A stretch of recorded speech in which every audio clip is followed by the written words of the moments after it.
Bonjour à toutes et à tous, merci de nous retrouver pour ce nouveau numéro du Point des marchés.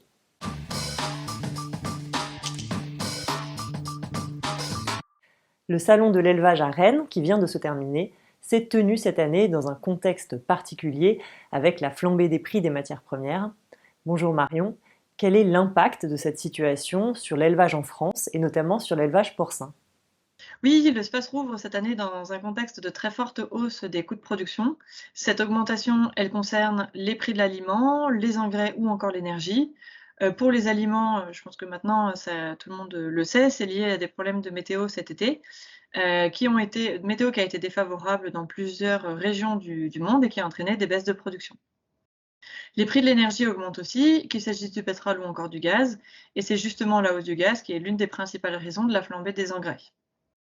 Alors la première conséquence pour l'élevage porcin, c'est une chute importante de la marge brute, car la hausse des coûts de production s'accompagne dans le même temps d'une baisse des prix du porc. Depuis leur plus haut niveau de cette année pour le mois de juin, ils sont passés de 1,547 à 1,335 euros par kilo. Les fondamentaux sont peu porteurs et l'effet ciseau risque de se prolonger. Quelles sont les raisons de cette forte baisse des cours? Alors, il y a plein de raisons, mais on va dire que tout tourne autour de la partie chinoise. La production en Chine est en berne.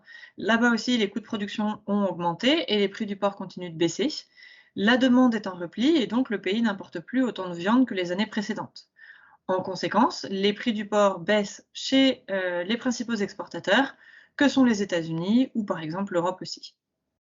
En Europe, justement, la situation est très lourde parce que le marché export de l'Allemagne est fermé depuis près d'un an vers la Chine et depuis à peu près le mois de juin, l'ensemble des pays européens est touché par une baisse de la demande chinoise également. Certains abattoirs sont même déréférencés. En Espagne, les investissements ont été très massifs en termes de production et dans les abattoirs.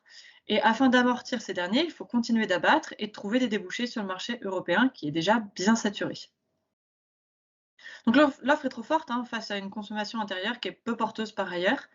Les grillades n'ont pas eu beaucoup de succès cet été et il reste à souhaiter que la réouverture des cantines scolaires fasse un appel d'air. Alors par ailleurs, quelle est la situation pour l'élevage laitier? Alors sur l'élevage laitier, la situation est différente parce que les prix des produits laitiers sont mieux orientés. Quand on regarde en termes de contexte, mis à part aux États-Unis, les niveaux de collecte chez les principaux pays exportateurs n'ont pas particulièrement augmenté cette année, voire même en Europe, on constate des baisses en France, en Allemagne et aux Pays-Bas.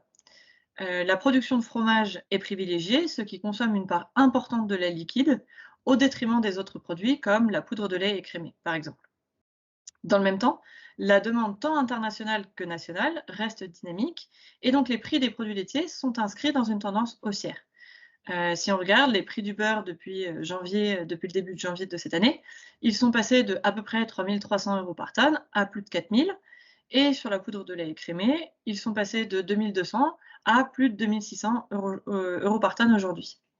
Ce sont les prix du marché à terme de EEX. Et les prix du lait payés aux producteurs sont eux aussi en hausse. Ils n'ont pas autant baissé de façon saisonnière que les années précédentes après le pic laitier. Et cette hausse devrait se poursuivre tout au long en tout cas jusqu'à la fin de l'année 2021. Alors est-ce que ça veut dire que tout va bien pour l'élevage laitier? Alors c'est vrai que ça va bien, en tout cas ça va mieux. Cette hausse des prix du lait, elle est bienvenue. Elle s'accompagne d'une production de fourrage qui devrait être très bonne, au vu de la météo de cet été.